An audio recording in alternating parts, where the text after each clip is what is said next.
ओम सभी को नमस्ते। मंत्रोच्चारण। ओम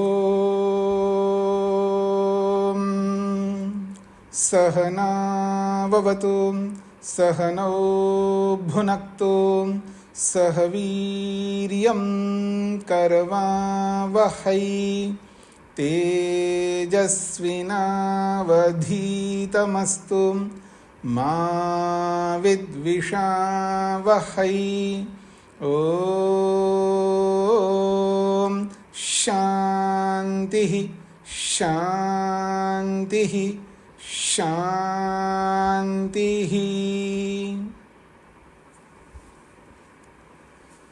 वैशेषिक दर्शन की कक्षा संख्या 6 है।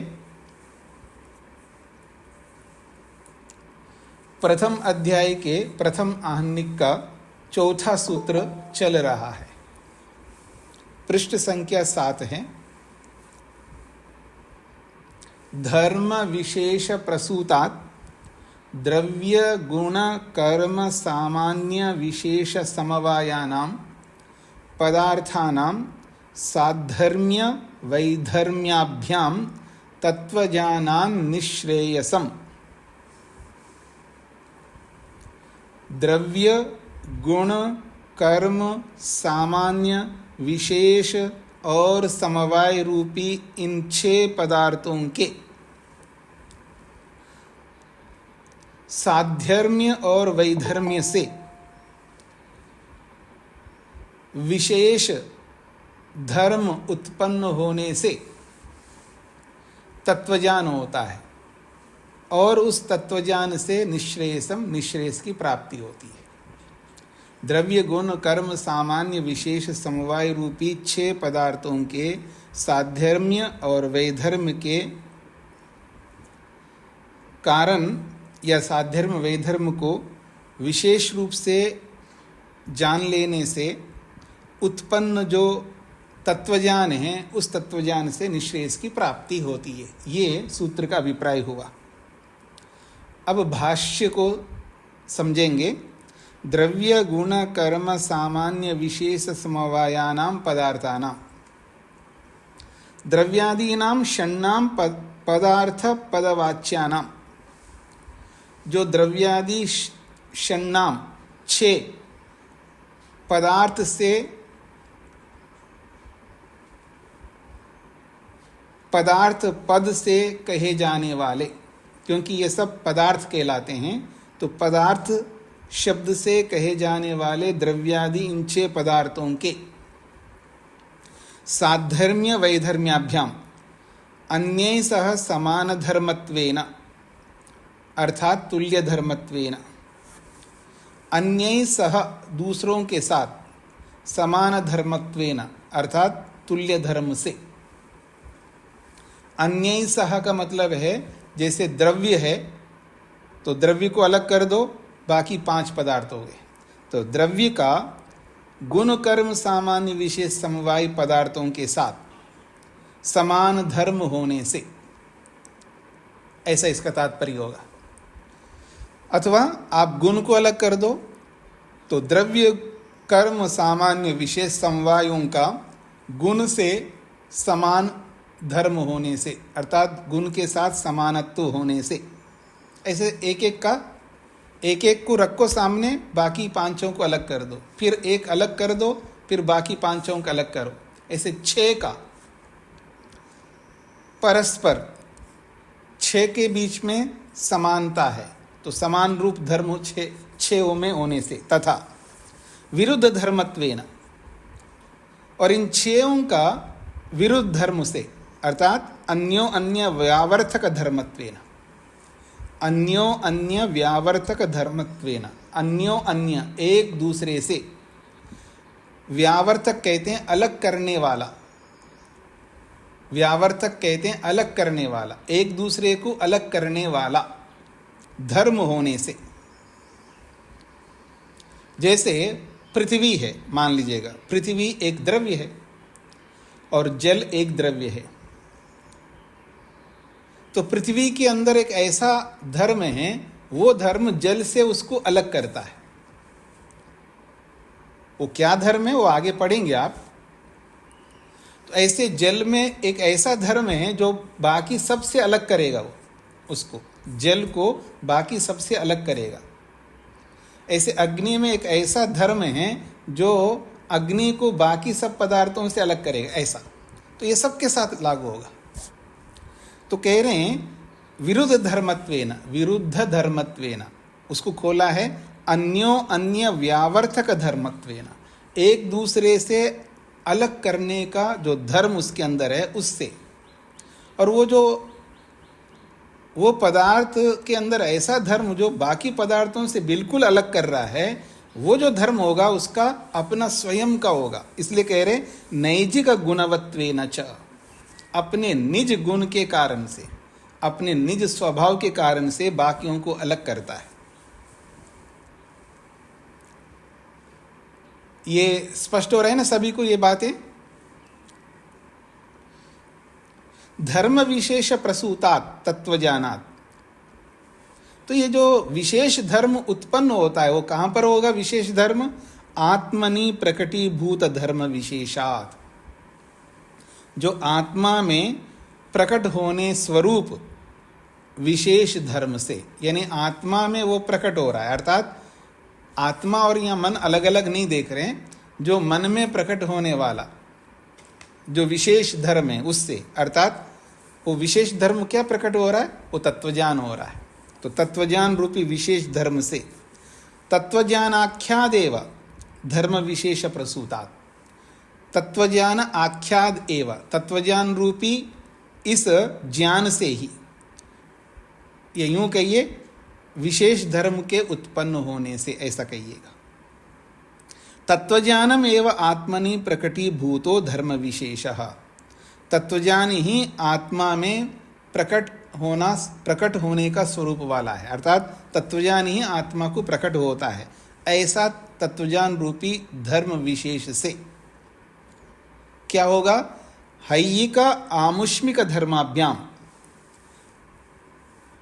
ऐयिक कहते हैं वर्तमान जन्म में, वर्तमान संसार में, और आमुष्मिक कहते हैं अगले जन्म में।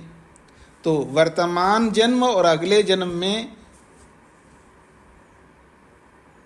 इन दो जन्मों में ऐयिका आमुष्मिक धर्माभ्याम, जो इस लोक और परलोक को देने वाला धर्म से, उसको और स्पष्ट कर दिया है। वर्णाश्रम कर्मकांड रूपाभ्याम स्मृति शास्त्र मीमांसा दर्शन प्रतिपादिताभ्याम विशिष्टः।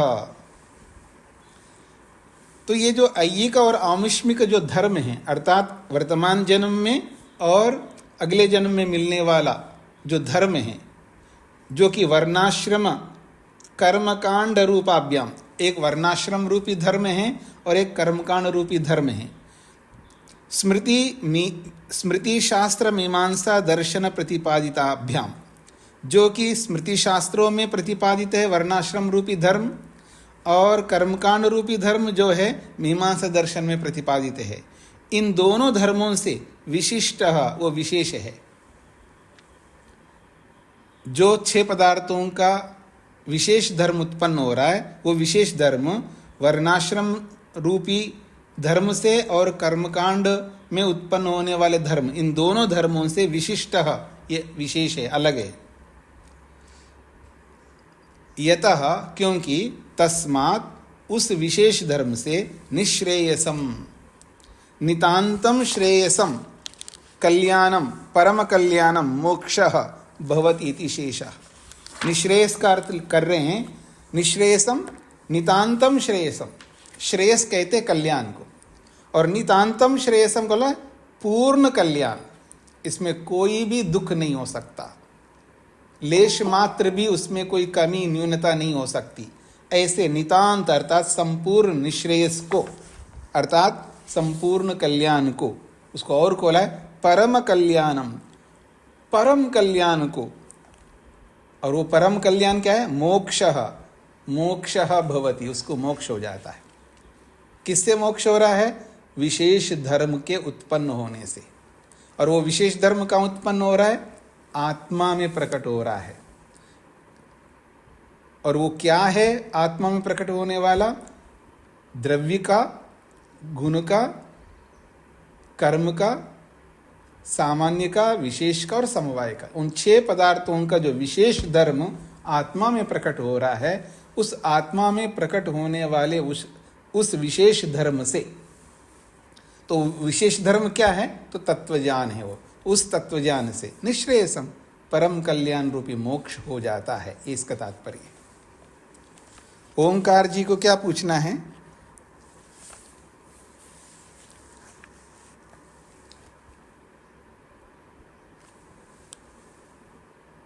हाथ खड़ा किया तो आपको बताना होगा ना, माइक खोल करके। और नहीं पूछना है तो हाथ हटाना है। राजगोपाल जी को क्या कहना है?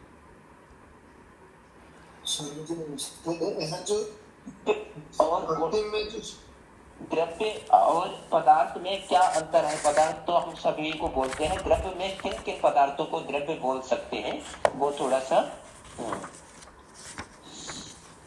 ऐसा है कि आपने भूमिका पढ़ी थी क्या? भूमिका सुनी आपने?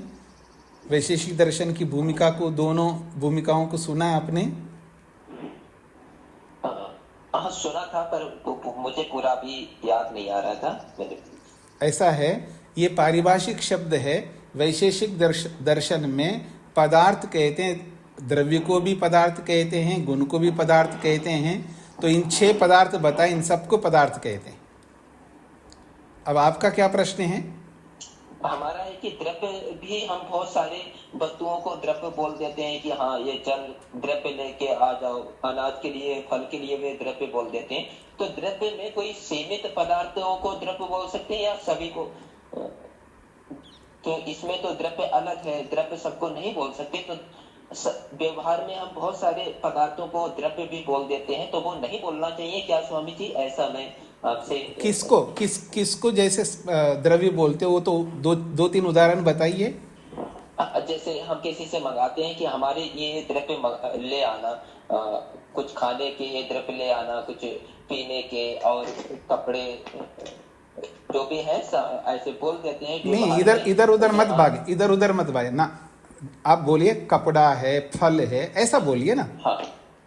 हाँ स्वामी जी, कपड़ा है, फल है, पीने के द्रव्य है। हाँ, तो वो सब द्रव्य है, वो सब द्रव्य है। दूध भी, पानी भी, रस भी, शरबत भी, फल भी, कपड़े भी, मकान भी, ये सब द्रव्य है। हाँ, तो वो वही तो इसमें तो सब द्रव्य बोल सकते हैं, पर पदार्थ, जो पदार्थ तो सभी को बोल सकते हैं। द्रव्य में कुछ निश्चित है कि हाँ द्रव्य तो देखिए, इधर उधर मत जाइए, इधर उधर कंफ्यूज मत हो जाइए। आपने जो गिना है वो सब द्रव्य है। द्रव्य को उससे अतिरिक्त इधर उधर की आत्मा है, परमात्मा है, प्रकृति है, इसको द्रव्य नहीं बोल सकते। नहीं, ऐसा तो मैंने नहीं कहा, ये तो आप कह रहे हो।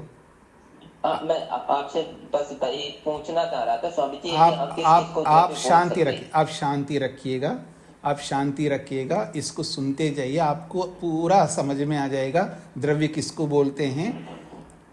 प्रत्येक द्रव्य पदार्थ होता है, प्रत्येक गुण पदार्थ होता है, प्रत्येक कर्म पदार्थ होता है, प्रत्येक सामान्य पदार्थ होता है। ये सब पदार्थ है, सारे पदार्थ द्रव्य नहीं है, सारे पदार्थ गुण नहीं है। पदार्थ अलग होते हैं, अर्थात पदार्थ सबको कह सकते हैं, लेकिन द्रव्य अलग है, गुण अलग है, कर्म अलग है। तो जिसको हम द्रव्य कहते हैं वो आपको आसानी से आगे पढ़ते जाइए, समझ में आएगा, आपको कोई कन्फ्यूज़न नहीं होगा। बिना पढ़े तो कन्फ्यूज़न हो जाएगा। तो जब तक आप नहीं पढ़ेंगे तब तक धैर्य रखिएगा जी। नरेंद्र जी को क्या, राजगोपाल जी को क्या कहना है? सर जी, यहाँ जो शेष शब्द आया है भाष्य के अंत में, वो परिशेष अर्थ को बताता है? नहीं, ये जो शेष शब्द है, मोक्ष भवति इति शेष, अर्थात भवति को वहाँ पर जोड़ लेना चाहिए, क्योंकि सूत्र में निश्रेयसम इतना ही बोला है ना। तो तत्वज्ञानात् निश्रेयसम, भवति नहीं बोला है, निश्रेयस मिलता है, क्रियापद जोड़ा नहीं है, तो उस क्रियापद को जोड़ लेना चाहिए। तो शेष भवति पद को सूत्र के साथ जोड़ना चाहिए, इसका तात्पर्य। ओमकार जी माइक बंद करके रखना है। जी, नरेंद्र जी को क्या कहना है? स्वामी जी ओम। जी, स्वामी जी बस ये राजगोपाल जी ने जो पूछा ये जानना चाह रहे थे, हो गया? हो गया, ठीक है। हाथ हटा लेना चाहिए ना। हाँ जी, तो ये आपके सामने ये जो चौथा सूत्र है ये पूरा आया है। इस सूत्र में ये स्पष्ट शब्दों में कह दिया है कि 6 पदार्थ होते हैं और इन 6 पदार्थों की समानता भी है और इन 6 पदार्थों के बीच में एक दूसरे से विशेषता भी है। तो समानता को समान धर्म बोला है और विशेषता को विशेष धर्म बोला है। इसको साधर्म्य शब्द से बोला है। समानता को साधर्म्य यानी समान धर्म को साधर्म्य कहते हैं और विशेष धर्म को वैधर्म्य कहते हैं। साधर्म्य और वैधर्म्य, समान धर्म विशेष धर्म। जैसे मैं मनुष्य हूं तो मधु जी भी मनुष्य हैं, दोनों में समानता है, ये साधर्म्य कहलाएगा। समान धर्म है दोनों में, मेरे में मनुष्यत्व उनमें भी मनुष्यत्व, आप सब में मनुष्यत्व है मुझ में भी मनुष्यत्व है, तो हम सबके बीच में समान धर्म है, समानता है, इसको कहेंगे साधर्म्य। लेकिन मैं मनुष्य हूं, लेकिन मैं पुरुष हूं, लेकिन मधु जी स्त्री है, ये भिन्नता है, ये विपरीतता है। इस विपरीत धर्म को वैधर्म कहते हैं। ऐसे सभी पदार्थों में इसी तरह सभी पदार्थ, और 6 पदार्थ हैं वैशेषिक दर्शन में, 6 पदार्थ हैं। 7वीं 8वीं कोई पदार्थ नहीं है, 7वां पदार्थ 8वां पदार्थ, 7 ही पदार्थ हैं। तो 7 पदार्थों में समानत्व है, समानता है, और इन 6 पदार्थों में समानता है और इन 6 पदार्थों में भिन्नता भी है, क्योंकि ये 6 पदार्थ एक दूसरे से बिल्कुल भिन्न है। आपको स्पष्ट हो ही रहा है, द्रव्य अलग है, गुण अलग है। कितनी भिन्नता है द्रव्य में और गुण में? द्रव्य में, गुण में, कर्म में कितनी भिन्नता है? तो ये सब भिन्न भिन्न हैं, इसलिए वैधर्म्य को रखते हैं। और इन 6 पदार्थों में समानता है तो समान धर्म रखते हैं। तो क्या समानता है, क्या विपरीतता है, तो आगे पढ़ेंगे आप, उसके लिए आपको धैर्य रखना है। सागर जी। नमस्ते स्वामी जी। जी, स्वामी जी, ये न्याय वैशेषिक में सुना है हमने कि विकल्प वृत्ति के व्यवहार से गुण पृथक नहीं है, दोनों एक ही है, लेकिन समझाने के लिए विकल्प वृत्ति का व्यवहार करते हैं। तो उस सिद्धांत से कैसे इसमें नहीं दे, ये न्याय वैशेषिक में नहीं पढ़ा है आपने, तो योग, सांख्य योग में पढ़ा है आपने। वो सांख्य योग का अलग सिद्धांत है, वहाँ तो एक ही पदार्थ मानते हैं। पदार्थ यानी एक ही द्रव्य ही सब कुछ है, वहाँ पर द्रव्य से अतिरिक्त कुछ नहीं है। तो गुण हैं, ये अलग अलग जो बताए जाते हैं वो तो केवल समझने के लिए, समझाने के लिए। वहाँ का सिद्धांत अलग है, यहाँ का सिद्धांत अलग है। जी सागर जी। ममता जी को क्या कहना है? जी स्वामी जी नमस्ते। स्वामी जी, यहाँ जो कहा है कि 6 पदार्थ के साधर्म्य और वैधर्म्य से उत्पन्न होने वाला विशेष ज्ञान आत्मा में प्रकटीभूत जो विशेष ज्ञान अर्थात समाधिस्थ ज्ञान है। हाँ जी, हाँ जी, वो समाधिस्थ ही होता है। जी जी जी। तो समाधिस्थ ही होता है, ऐसा इसलिए बोला है। कुछ समाधिस्थ होता है, कुछ बिना समाधि के भी होता है। वो समाधिस्थ इसलिए मैंने बोला है क्योंकि लोग समझते हैं कि सब ज्ञान समाधि में होता है, ऐसा नहीं है। जैसे मैंने बोला है मधु जी और मुझ में समानता है। क्या समानता है? मनुष्यत्व, ये समानता है। और मैं समानता को रखता हुआ भी मधु जी से भिन्नता भी रखता हूं। मैं पुरुष हूं, वो स्त्री है, ये वैधर्म्य है। तो इसका तत्वज्ञान मेरे को हो रहा है, पर समाधि में नहीं हो रहा है। तो हर ज्ञान समाधि में, ये तत्वज्ञान, सारा तत्वज्ञान समाधि में होता है ऐसा नहीं है। बिना समाधि के भी तत्वज्ञान होता है। इसका ये तात्पर्य नहीं हर तत्वज्ञान बिना समाधि का होता है। समाधि वाला तत्वज्ञान अलग है, बिना समाधि का तत्वज्ञान अलग है। मेरे को अभी मधु जी के विषय में, मधु जी को मेरे विषय में तत्वज्ञान है, समानत्व का भी तत्वज्ञान है और भिन्नता का भी तत्वज्ञान है। इसमें कोई मूर्खता, अज्ञानता नहीं है। हाँ जी मधु जी, आपको है क्या इसमें कोई मूर्खता अविद्या है? हम दोनों के बीच में समानत्व भी है और विपरीतपन भी है, ये तत्वज्ञान है। और इस तत्वज्ञान से मुक्ति होगी, केवल इस तत्वज्ञान से नहीं होगी। ये 6 पदार्थों का ऐसा ही तत्वज्ञान होगा, और इन 6 पदार्थों में आत्मा भी आएगा। आगे पढ़ोगे आप, इस 6 पदार्थों में बहुत कुछ आएगा, उनका भी तत्वज्ञान होना चाहिए। यानी 6 पदार्थों का पूरा तत्वज्ञान अगर यदि हो जाए हमको, तो हमें मुक्ति हो जाएगी, इसमें कोई दोहराई नहीं है। पर सारा तत्वज्ञान समाधि में होता है ऐसा नहीं है। ममता जी का पूछने का पीछे प्रश्न ये है कि इसका हिंदी भाष्य में इन्होंने समाधि से उत्पन्न तत्वज्ञान ऐसा लिखा होगा, इसलिए उनको ये प्रश्न हुआ, ऐसा नहीं है। हिंदी को छोड़ दीजिएगा। वैसे आप देखेंगे इन 6 पदार्थों का तत्वज्ञान होना अनिवार्य है, इसमें कोई दोहराई नहीं है। लेकिन सारा तत्वज्ञान समाधि में होता हुआ ऐसा बिल्कुल नहीं, बिना समाधि के भी तत्वज्ञान होता है। जी जी स्वामी जी। और दूसरा जो निःश्रेयस नित्यांत कल्याण ना, इसीलिए मेरे शंका है कि नहीं, नित्य कल्याण मोक्ष तो होता ही है, इन 6 पदार्थों का होना चाहिए तत्वज्ञान। और रही समाधि शब्द से अगर हम पारिभाषिक समाधि लेंगे, वो तो बिल्कुल नहीं है। पारिभाषिक समाधि का मतलब है संप्रज्ञात समाधि और असंप्रज्ञात समाधि, ये पारिभाषिक समाधि है, अर्थात जिसको योग कहा जा रहा है।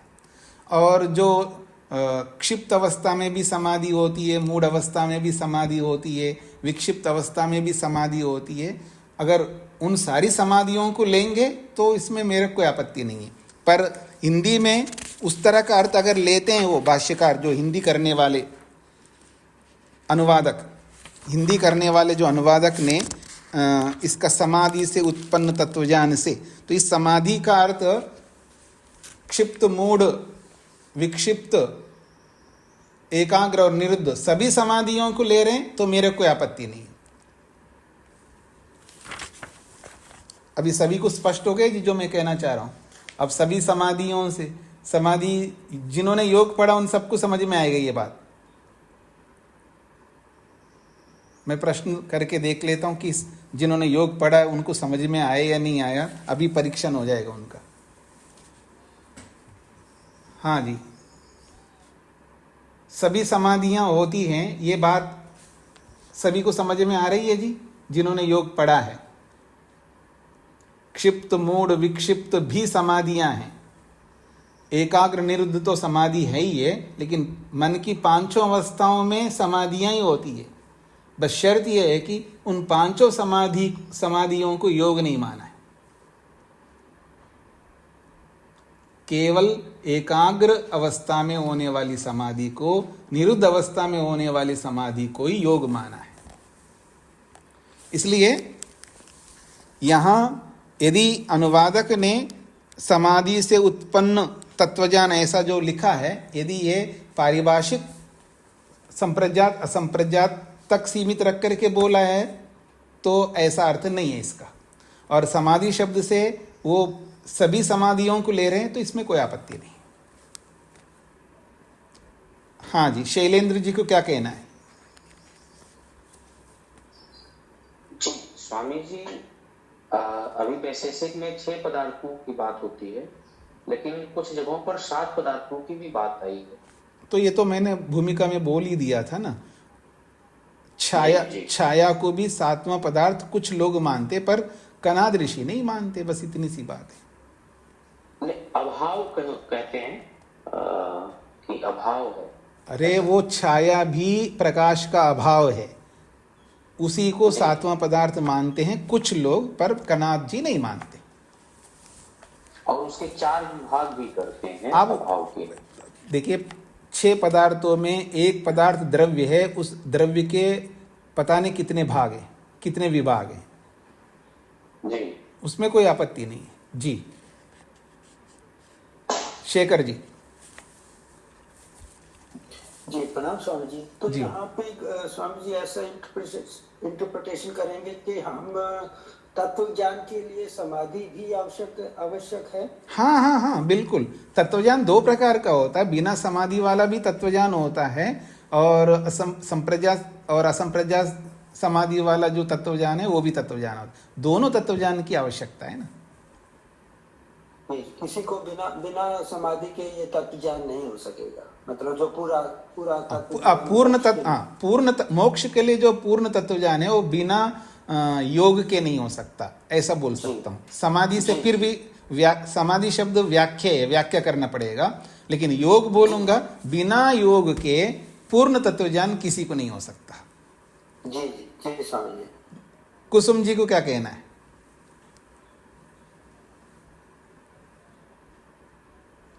जी, तो मैं आगे बढ़ रहा हूं जी। चौथा सूत्र पूरा हो गया आपका। अब 5वां सूत्र है। तो चौथे सूत्र में 6 पदार्थ बताए गए, द्रव्य, गुण, कर्म, सामान्य, विशेष, समवाय और नहीं, द्रव्य, गुण, कर्म, सामान्य, विशेष और समवाय। इन 6 पदार्थों में एक एक पदार्थ की व्याख्या आगे सूत्रकार स्वयं कर रहे हैं। पृष्ठ संख्या 8 पर कह रहे हैं, तत्र षट्सु पदार्थेषु क्रमानुरोधेन द्रव्यानि उद्दिश्यन्ते। तत्र उन 6 पदार्थों में, तत्र अर्थात षट्सु पदार्थेषु, उन 6 पदार्थों में क्रमानुरोधेन, क्रम के अनुसार, द्रव्यानि उपदिश्यन्ते, द्रव्यों को लेकर के उपदेश किया जाता है। 6 पदार्थों में एक पदार्थ द्रव्य है, तो द्रव्य के विषय में आगे सूत्रकार 5वें सूत्र में बता रहे हैं।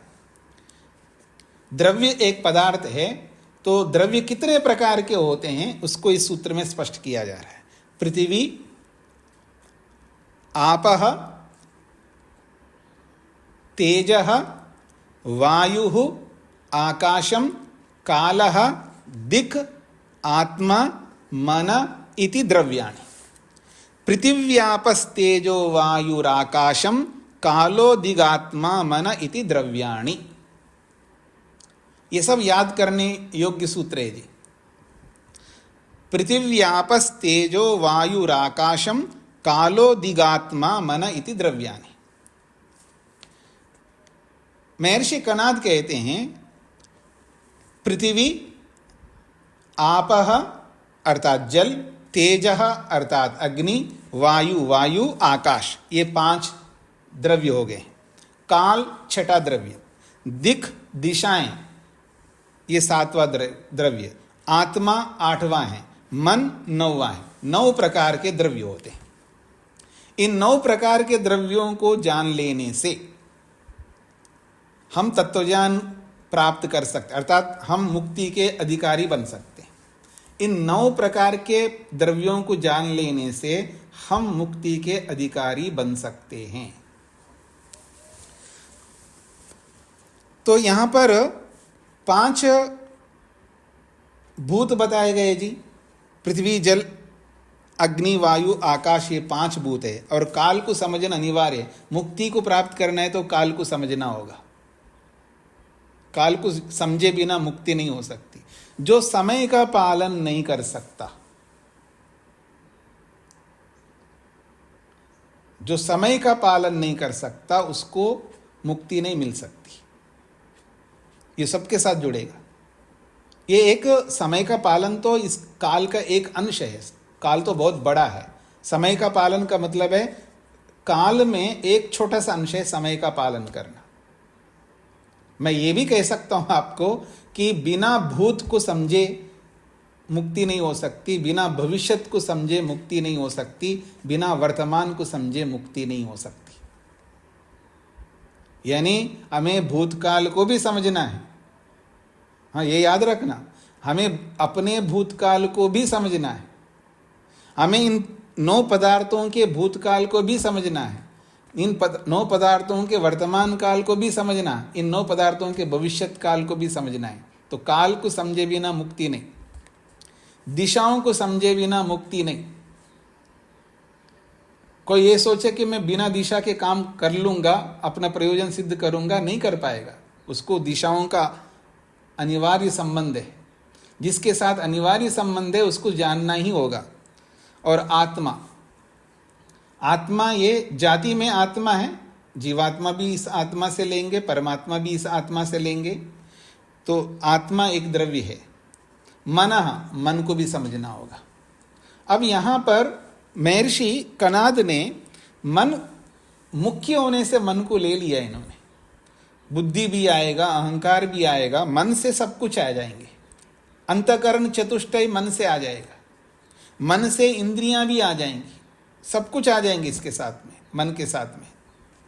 तो ये जो अनिवार्य पदार्थ हैं, अनिवार्य द्रव्य है, उनको बताया। 9 द्रव्य है यहाँ पर।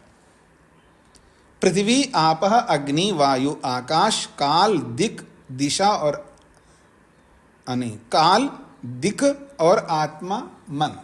यानी सोते हुए व्यक्ति को भी आधी रात में उठा करके बोले कितने द्रव्य होते हैं, तो उनको झट बोल देना चाहिए।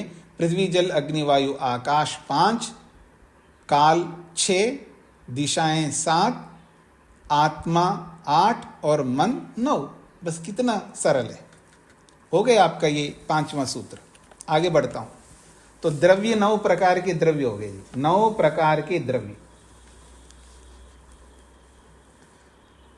आगे बढ़ रहा हूं। तो यहां पर ये जो 9 द्रव्य बताए, ये मूल द्रव्य बताए गए जी। हाँ, याद रखना, ये मूल द्रव्य है। और आगे जाकर के बताएंगे 9 के 9 नित्य हैं, इनको नित्य मान करके चल रहे हैं। और आप सबको ये भी समझना चाहिए, नित्य इस रूप में माना है क्योंकि इसके पीछे की कोई व्याख्या नहीं करना है इनको, वैशेषिक दर्शन का। पृथ्वी का कारण नहीं बताना है, पृथ्वी को बेस बना करके बढ़ रहे हैं।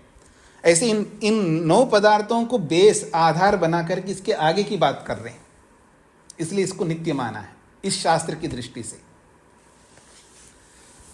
9 द्रव्य हो गए जी। अब अगला सूत्र है 6, गुणा उच्यन्ते। अब गुण के बारे में उत्तर दिया जा रहा है, गुण कितने होते हैं। बहुत ही महत्वपूर्ण सूत्र है 6 भी। रूप, रस, गंध, स्पर्शाः संख्याः परिमाणानि पृथक्त्वं संयोग विभागौ परत्वापरत्वे बुद्धयः सुख दुःखे इच्छा द्वेषौ प्रयत्नाश्च गुणाः। ये गुण हैं। सूत्र में आप देखेंगे 17 गुण दिखाए हैं। रूप, रस, गंध, स्पर्श 4 गुण हो गए ना। रूप, रस, गंध, स्पर्श 4, संख्या 5, परिमाण 6, पृथक्त्व 7, संयोग विभागौ, संयोग और विभाग 9, परत्व अपरत्व 11, बुद्धयः 12, सुख दुःखे 14, इच्छा 15, द्वेष 16, प्रयत्न 17। और चकार से बाकी कुछ और गुण लेंगे, आगे भाष्य में बताएंगे। ये गुण कहलाते हैं। चकार से और भी जो प्रसिद्ध गुण हैं उनको भी इसमें संग्रहित किया है। उनका नाम नहीं बोला है, वो प्रसिद्ध है इसके, क्योंकि इनके साथ वो गुण भी अनायास आ जाते हैं, इसलिए उनको सूत्र में नहीं बताया। चकार से उनका ग्रहण कर लिया। तो सूत्र का अर्थ स्पष्ट हो गया जी। रूप, रस, गंध से लेकर के प्रयत्न तक ये गुण होते हैं। रूप, रस, गंध, स्पर्शाः इंद्रियै द्रव्याणां प्रत्यक्षत्वे रूपगुणस्य प्राधान्यम्। इंद्रियै द्रव्याणां प्रत्यक्षत्वे, इंद्रियों के माध्यम से जब द्रव्यों का प्रत्यक्ष किया जाता है, तो इंद्रियों के माध्यम से द्रव्यों के प्रत्यक्ष करने में रूप गुणस्य प्राधान्यम, रूप गुण की मुख्यता होती है। इसलिए प्रत्यक्ष शब्दे साक्षात अक्षः शब्दस्य नेत्रेंद्रिय वाचित्वात्। जो प्रत्यक्ष शब्द है ना, प्रत्यक्ष में प्रति अक्षा प्रत्यक्षा, आप में से जिन्होंने न्याय दर्शन पढ़ा है ना, वहां पर प्रत्यक्ष शब्द की व्याख्या की, वहां अक्षम अक्षम प्रति प्रत्यक्षम। तो प्रत्यक्ष शब्द जो है इसमें साक्षात अक्ष शब्द जुड़ा है। तो कहते हैं प्रत्यक्ष शब्दे साक्षात सीधा सीधा अक्षः शब्दस्य, अक्ष शब्द जो है नेत्रेंद्रिय वाचित्वात्, अक्ष शब्द नेत्रेंद्रिय का वाचक है। नेत्रेंद्रिय ग्राह्य रूप गुण, और नेत्रेंद्रिय से गृहीत होने वाला रूप गुण है। तस्मात्, इसीलिए प्रथमम रूप गुण उपात्ता, सूत्र में सबसे पहले रूप गुण को रखा। रूप गुण जो है नेत्र से प्रत्यक्ष होता है। आप नेत्र से, आंख से जिसको प्रत्यक्ष करते हैं वो मात्र केवल रूप गुण होता है, इसके अतिरिक्त और कुछ ग्रहण नहीं करते। और मैं अक्सर आप लोगों से कई बार बोला भी होगा, आप मेरे को देख रहे हैं जी, देख रहे हैं, मैं आपको देख रहा हूं, क्या देख रहे हैं? आंखों से देख रहा हूं ना मैं, आप भी आंखों से देख रहे हैं ना मेरे को, क्या देख रहे हैं? अगर मैं ये पूछूं आप मेरे को क्या देख रहे हैं, तो आपका वैशेषिक दर्शन के अनुसार बोलना होगा आपको देख रहे हैं तो रूप को देख रहे हैं, ऐसा बोलना है। आप जो हैं वो, आप जो भी हो वो आपके रूप को हम आंखों से देख रहे हैं, ऐसा बोलना है आपको। तो नहीं, हम आकृति को देख रहे हैं। अगर आप बोलेंगे आकृति इज द ओनली लाइट, और कुछ नहीं है।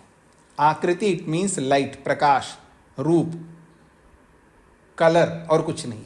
तो आंखों से रूप गुण गृहीत होता है, आंखें रूप गुण को ही पकड़ती है और कुछ नहीं पकड़ सकती। तो कह रहे हैं कि ये जो अक्ष, प्रत्यक्ष शब्द में प्रति अक्ष प्रत्यक्ष, प्रत्यक्ष शब्द में साक्षात अक्ष शब्द जुड़ा है और अक्ष नेत्रवाची है और नेत्र से ही रूप गृहीत होता है, इसलिए इस सूत्र में सबसे पहले रूप को रखा, ये कहना चाहते हैं भाष्यकार। ये भाष्यकार का अपना कथन है, पर इनका जो कथन है ले सकते, कोई सिद्धांत विरुद्ध नहीं है। रसस्य च गंधापेक्षा मुख्यत्व, रस जो है गंध की अपेक्षा मुख्य है। अब ये अपना अपना अलग दृष्टिकोण होता है जी। वो कह रहे हैं रस जो है गंध की अपेक्षा मुख्य है। तो मैं आपके सामने हलवा रखूं, अच्छी सुगंध आ रही है, दो ऑप्शन है, आपको सुख लेना है जी हलवे का, सूंघ करके लो, चख करके ले लो, दोनों में से एक ऑप्शन लेना है। तो आप कौन सा ऑप्शन अपनाएंगे? हरियाणा पंजाब का व्यक्ति हो, हाँ, और हरियाणा पंजाब में ये माना जाता रहा है पहले, आजकल नहीं, पहले, कि हरियाणा पंजाब का मुख्य भोजन में खीर हलवा यही आते हैं, अगर मिठाई के रूप में जब बोलें तो अब देशी घी का शुद्ध ऑर्गेनिक गाय है और उसको खिलाने वाली सारी चीज़ें ऑर्गेनिक है, ऐसे गाय से निकाला हुआ घी है और ऑर्गेनिक सूजी है, ऑर्गेनिक चीनी है, सब कुछ ऑर्गेनिक है, उससे एक हलवा बनाया जी और आपके सामने रखा है, बड़ी सुगंध आ रही है। शर्त यह है कि आपको हलवे का सुख लेना है, सूंघ करके लो या चख करके लो। तो आप कौन सा ऑप्शन अपनाएंगे? कोई डायबिटीज नहीं है आप लोगों को, हाँ, ये याद रखना, और कोई वेट ज़्यादा हो ऐसा नहीं, आप सब जीरो फिगर वाले हैं, चिंता बिल्कुल नहीं है, खाना है आपको, मतलब उसका सुख लेना है। तो कौन सा ऑप्शन अपनाएंगे? रस का ही ऑप्शन अपनाएंगे। यदि कोई आप में से ये कहे कि नहीं हम सूंघ करके ही सुख लेंगे, तो फिर आपको जीवन भर रस नहीं ले सकोगे, ऐसा बना दूंगा। अगर आपको सुख लेना है तो स्वीट हाउस में ले जाऊंगा आपको, बड़े बड़े स्वीट हाउसों में, और उनको बोलूंगा जी आप सारे ओपन कर दो, ये जो आपने ग्लास में बंद रखा है ना, ग्लास ओपन कर दो, इस बाबूजी को आपके स्वीट हाउस में बिठाऊंगा, सबका गंध ले लेंगे और चले जाएंगे, और जीवन भर आपको गंध से ही सुख लेना है। स्वीकार्य है? नहीं है। इसलिए ये बोलना चाह रहे हैं भाष्यकार, रसस्य गंधापेक्षया मुख्यत्व, रस जो है गंध की अपेक्षा से मुख्य है, तस्मात् रसगुणः, इसलिए रूप के बाद रसगुण को रखा है। ततः पूर्वम गृहीता, अर्थात गंध से पहले रस को ग्रहण करके रखा है सूत्र में, ऐसा भाष्यकार कहना चाहते हैं। उसके आगे लिखे हैं, बाकी सबको लिखने की जरूरत नहीं है, रूप रस आने के बाद गंध आ गया, स्पर्श आ गया, लेकिन शब्द नहीं है, यहाँ पर शब्द गुण को नहीं रखा है। उसके लिए बोल रहे हैं, भूतेषु आकाशस्य अव्यक्तत्वात् तद्गुणस्य अनुमेयत्वात् परीक्षणीयत्वाच्च सो अत्र न पठितः। भाष्यकार ये कहना चाहते हैं, भूतेषु, ये जो पांच भूत है, पृथ्वी जल अग्नि वायु आकाश, इन भूतों में आकाशस्य अव्यक्तत्वात्, ये जो आकाश है ये अव्यक्त है, प्रकट नहीं है, दिखाई नहीं देता है। हाँ जी, आकाश दिखाई देता है जी आपको? नहीं दिखाई देता है। देखिए मतलब आप यूं कह सकते हैं, पृथ्वी का गुण भी आपको स्पष्ट समझ में आता है, और ये सब है ना, तो अव्यक्त है। अव्यक्त मतलब प्रकट नहीं है यूं। और तद गुणस्य अनुमेयत्वाद, और फिर उस आकाश का जो गुण है शब्द, उसका भी हम अनुमान करना पड़ता है हमको। जब द्रव्य ही अव्यक्त है तो अव्यक्त द्रव्य का जो गुण है उसका हमें अनुमान करना पड़ता है। इस दृष्टि से यहां पर बोला जा रहा है। तो भूतों में आकाश अव्यक्त होने से और उसका गुण अनुमान के द्वारा जानने योग्य होने से परीक्षणीयत्वाच्च, शब्दगुण परीक्षा से समझ में आता है। बिना परीक्षा से शब्दगुण समझ में नहीं आता। जैसा कि आपने न्याय दर्शन में शब्दगुण को लेकर के बहुत व्यापक रूप से पढ़ा है। तो परीक्षा से समझने योग्य शब्दगुण है, अनुमान से जानने योग्य है, और आकाश रूपी द्रव्य अव्यक्त होने से उस शब्दगुण को अत्र न पठिता, इस सूत्र में पढ़ा नहीं है, उसको अलग से समझाएंगे, इसका तात्पर्य है। तो ये रूप 4 गुण आगे जी, रूप रस गंध स्पर्श। उसके बाद अगला गुण आ रहा है संख्या। संख्या एकाधिका परार्धा, एक संख्या से लेकर के परार्धा असंख्य तक। परार्ध कहते हैं असंख्य। तो एक संख्या से लेकर के असंख्य संख्या तक ये सारे गुण हैं। असंख्य संख्या के गुण तो असंख्य है। परिमाणानि, परिमाण अगला गुण। परिमाण भी अलग अलग होते हैं। इयत्ता करानि बहुविधानि मानज्ञानानि। इयत्ता करणानि, इयत्ता करणानि का मतलब है ये इतना है जी। हाँ जी, कितना दूध है जी, कितना, इसको इयत्ता कहते हैं। हाँ जी, कितना सोना है जी मधु जी आपके पास में, सोना कितना है। ये जो कितना सोना, कितना दूध, हाँ, कितना घी, ये जो कितना जो बोल रहे हैं ये कियत्ता, ये इसको कहते हैं परिमाण। अर्थात आप परिमाण पूछ रहे हैं, किस मात्रा में सोना है, किस मात्रा में दूध है, किस मात्रा में पानी है, इसको कहते हैं परिमाण। इस परिमाण को इयत्ता शब्द से बोल, यानी इयत्ता कराने, इतना कितना, इन बातों को बताने वाले परिमाण होते हैं। और बहुविधान, ये बहुविध है, अलग अलग प्रकार के होते हैं। किलोग्राम के रूप में, सेंटीमीटर के रूप में, अलग अलग परिमाण है। नापने के मानक जो परिमाण है, परिमाण अलग अलग प्रकार के होते हैं। तो इयत्ताकरण, इतना उतना कितना, इन सबको बताने वाले बहुविधानी, बहुत प्रकार के, मान ज्ञानानि, मान कहते हैं नापने के बहुत सारे ज्ञान उत्पन्न करने वाले साधन हैं, उन सबको परिमाण कहते हैं। ये सब गुण कहलाते हैं। फिर आगे कहे पृथक्त्वम, सता पृथक भाव पृथक्त्वम, अपने से बिल्कुल अलग है, यानी मेरे से मधु जी बिल्कुल अलग है, तो ये पृथक्त्व गुण है। मेरे में भी है क्योंकि मैं भी उनसे पृथक हूं, और मुझसे वो पृथक है, तो ये पृथक्त्व भी एक गुण है। संयोग विभागो, संयोग और विभाग ये सब आप जानते हैं। संयोग संगति, संयोग कहते संगति, अर्थात किसी के साथ जुड़ के रहना। संयोग का मतलब संगति, किसी के साथ जुड़ के रहना। जैसे पति पत्नी जुड़ के रहते हैं, गुरु शिष्य जुड़ के रहते हैं, पिता पुत्र, माँ बेटी, या जो भी आपस में संयोग है, दोनों का संबंधों का भी संयोग है। तो संयोग जो है दो या दो से अधिक वस्तुओं में जुड़ना रहता है, ये संयोग कहलाता है। विभागो वियोग, और विभाग को ही वियोग कहते हैं। अलग होने को वियोग कहते हैं, विभाग को वियोग कहा गया है। ये भी गुण है, संयोग गुण भी है, विभाग गुण है, परत्व गुण भी है, पृथक्त्व गुण भी है, परिमाण भी गुण है। ये सारे गुण समझा रहे हैं। और इन सब का व्यवहार होता है दुनिया में, और इनके व्यवहार किए बिना आप प्रयोजन को पूरा नहीं कर सकते। इन बातों को समझने का भी प्रयत्न करना प्रैक्टिकली।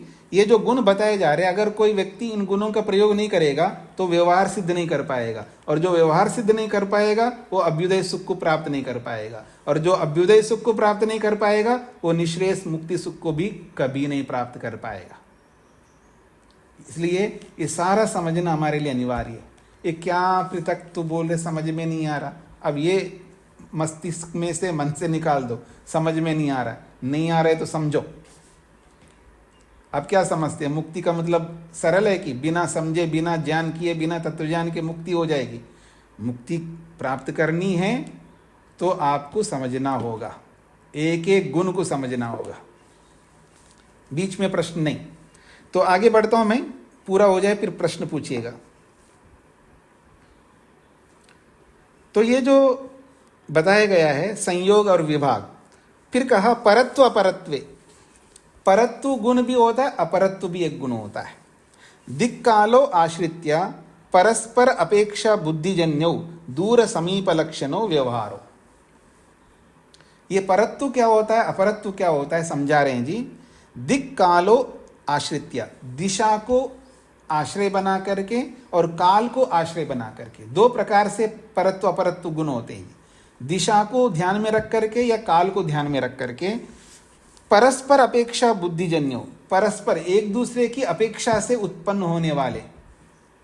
दूर समीप लक्षणों व्यवहारों, दूर और समीप लक्षण वाले व्यवहार, यानी दूर और समीपता को बताने वाले होते हैं ये परत्व और अपरत्व।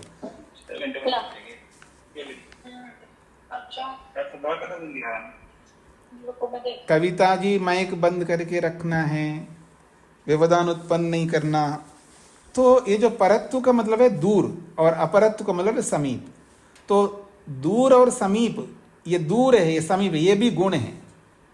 और ये दूर और समीप किसकी अपेक्षा से होते हैं? दिशा की अपेक्षा से होते हैं। और ये दूर और समीप किसकी अपेक्षा होते हैं? एक काल की अपेक्षा से भी होते हैं।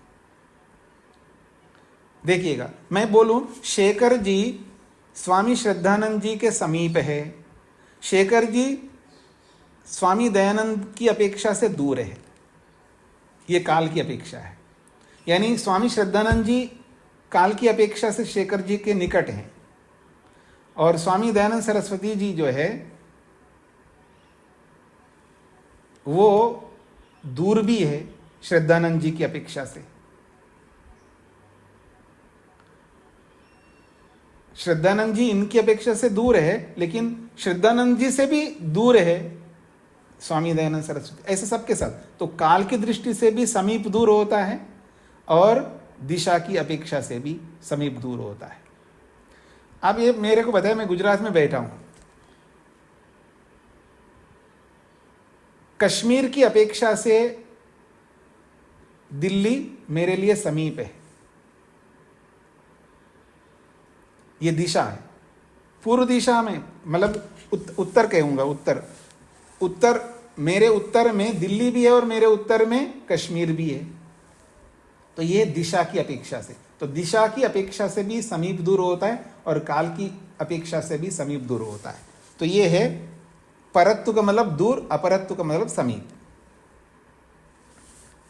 बुद्धयः अनेक विधानी ज्ञानानि, बुद्धि कहते हैं ज्ञान को यहां पर। तो बुद्धयः अनेक विधानानि ज्ञानानि, अनेक बुद्धियां होती है अर्थात अनेक ज्ञान होते। अनेक कैसे? प्रात्यक्षिक, आनुमानिक, शाब्दादीनी।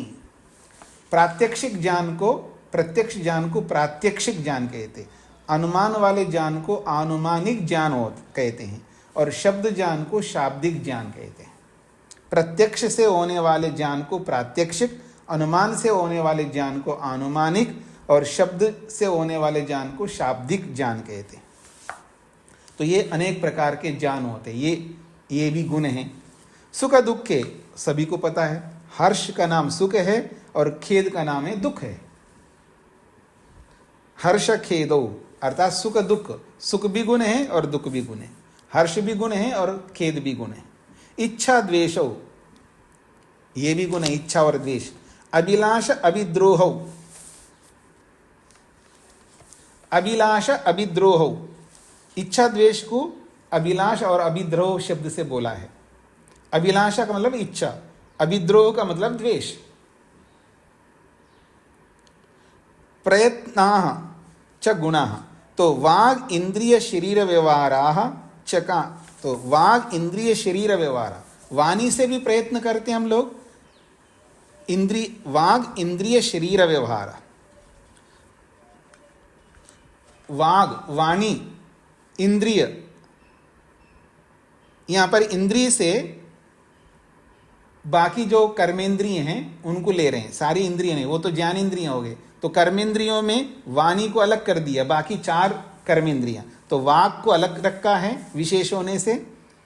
तो वाग इंद्रिय से भी हम प्रयत्न करते हैं, बाकी 4 कर्मेंद्रियों से भी प्रयत्न करते हैं और शरीर से भी प्रयत्न करते हैं। तो वाणी, इंद्रिय और शरीर व्यवहार, तो वाग इंद्रिय से होने वाला, बाकी कर्मेंद्रियों से होने वाला और शरीर से होने वाला। और इंद्रिय शब्द से अगर आप मन को ले लेंगे तो वो भी हो जाएगा, पर मन को द्रव्य माना गया है वहां पर, तो इसलिए उसको अलग कर दिया। वाग इंद्रिय शरीर व्यवहार, वैसे भी ये भी द्रव्य है, लेकिन वाणी से जब हम प्रयत्न करते, बोलने का प्रयत्न, वागेंद्री तो द्रव्य है, इसमें कोई दो राय नहीं है, लेकिन उससे हम जो मेहनत करते हैं, पुरुषार्थ करते हैं, उस पुरुषार्थ को यहाँ प्रयत्न शब्द से बोला जा रहा है। तो वाणी से भी प्रयत्न करते हैं, बाकी जो कर्मेंद्रियां उनसे भी प्रयत्न करते हैं, शरीर से भी प्रयत्न करते हैं। तो इनसे जो प्रयत्न रूपी जो व्यवहार करते हैं वो भी प्रयत्न नामक गुण कहलाते हैं। तो चकारः लोक प्रसिद्ध गुणानाम समुच्चयार्थः, सूत्र में जो चकार आया है, प्रयत्नाश्च, प्रयत्नाः ये बहुवचन हो गया, और फिर उसके बाद चा और जोड़ा है, तो चा से लोक में प्रसिद्ध जो और गुण हैं उनको समुच्चयार्थ, उनको जोड़ने के लिए चकार आया है, ये कहना चाह रहे हैं। ते चा, और वे लोक में प्रसिद्ध गुण कौन हैं, तो कह रहे गुरुत्व, द्रवत्व, स्नेह, संस्कार, धर्माधर्म शब्दाः।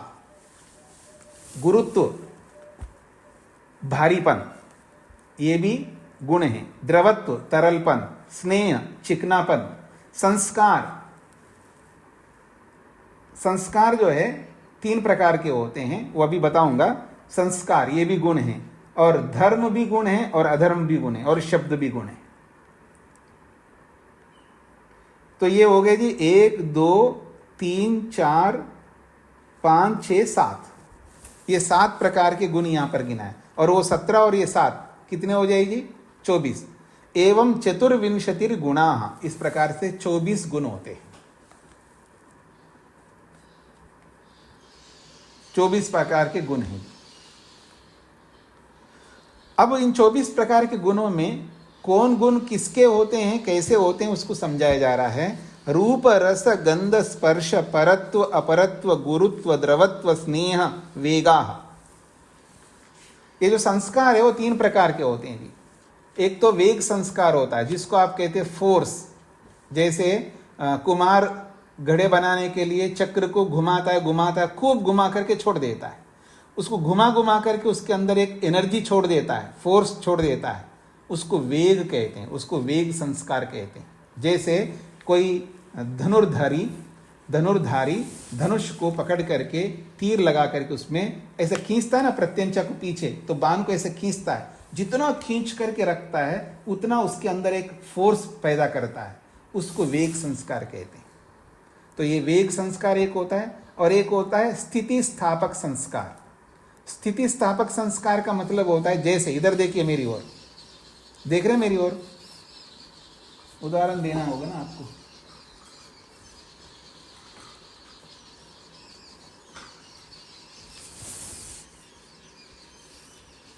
ये है रबड़ मेरे हाथ में, अब इसको मैं खींचता हूँ ऐसा, देखिए खींच रहा हूँ ऐसा, पता नहीं ये थोड़ा पतला है तो दिख नहीं रहा है, मैं मोटा रबड़ दिखाता हूँ आपको, वो दिखाई देगा आपको, दिख रहा है स्वामी तो दिख रहा है। हाँ ये थोड़ा मोटा है, देखिए इसको मैं खींच रहा हूँ, जितना खींचता हूँ जितना इसका सामर्थ्य उतना जाएगा, जब मैं छोड़ता हूँ तो वापस आएगा। इसको स्थिति स्थापक संस्कार कहते हैं, यानी जहां था वहीं पर आकर के रुक जाता है। जैसे आप ये स्थिति स्थापक संस्कार केवल रबड़ में ही होता है ऐसा नहीं है, बहुत सारी चीज़ों में, लकड़ी में भी होता है। जैसे वृक्ष की टहनी होती है ना, उसको पकड़ कर खींचो, आपके पास खींचा चला जाता है, फिर छोड़ दो अपनी जगह पर चला जाता है, इसको कहते हैं स्थिति स्थापक संस्कार। और एक मन में पड़ने वाले संस्कार, ये 3 प्रकार के संस्कार होते हैं। संस्कार 3 प्रकार के, एक वेग संस्कार, एक स्थिति स्थापक संस्कार, और एक मन में पड़ने वाले संस्कार, ये 3 प्रकार के संस्कार होते हैं। गुरुत्व का मतलब भारीपन तो आप समझते हैं। जैसे लोहे में लोहा है, लोहे का गोला होता है, उसमें भारीपन होता है। और द्रवत्व का मतलब है तरलता। ये पानी में जैसे द्रवत्व होता है, घी में द्रवत्व होता है, ऐसे द्रवत्व बहुत सारे पदार्थों में होता है। कुछ प्रकट होते हैं, कुछ अप्रकट होते हैं। जैसे सोना है, सोना को द्रवत्व में भी बदल सकते हैं, चांदी को भी द्रवत्व। जितने भी ये धातुएं होती हैं ना, लोहा भी क्यों ना, उसको भी पिघलाते हैं, उसमें भी द्रवत्व आ जाता है। वो छुपा हुआ रहता है उसके अंदर द्रवत्व, किसी पदार्थ में प्रकट रहता है, जैसे पानी में प्रकट रहता है ऐसा।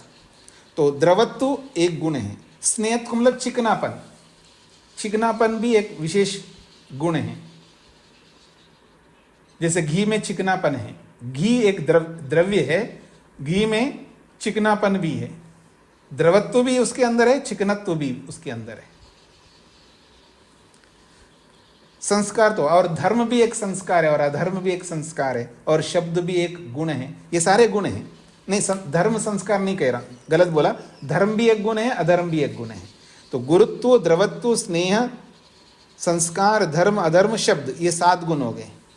ये 7 और वो 17, 24 गुण हो गए।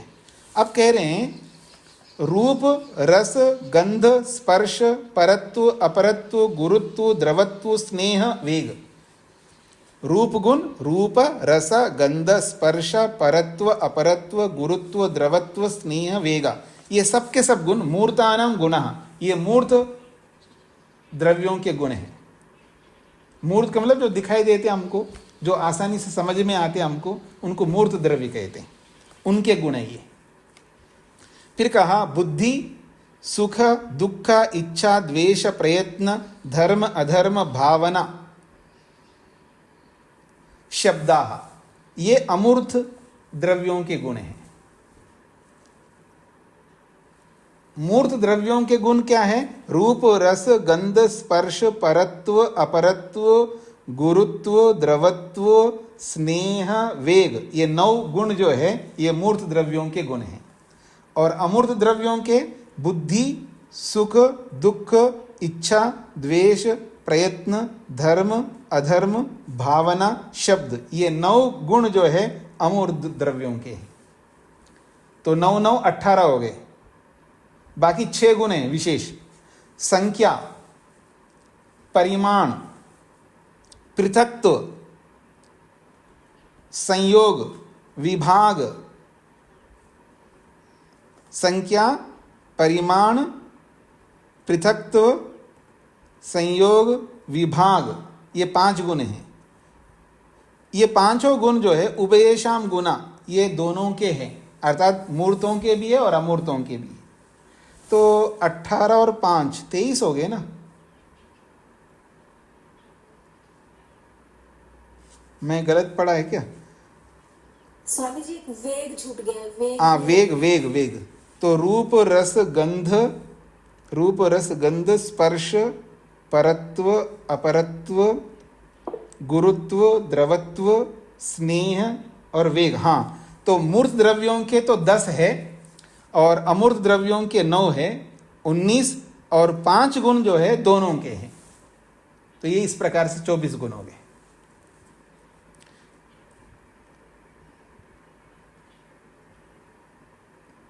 ऐसा प्रशस्त पाद भाष्यकार ने बोला है, ऐसा इन्होंने कहा। जो वैशेषिक के ऊपर जो भाष्य, एक प्रकार का स्वतंत्र भाष्य है, उसने इस तरह का लिखा है।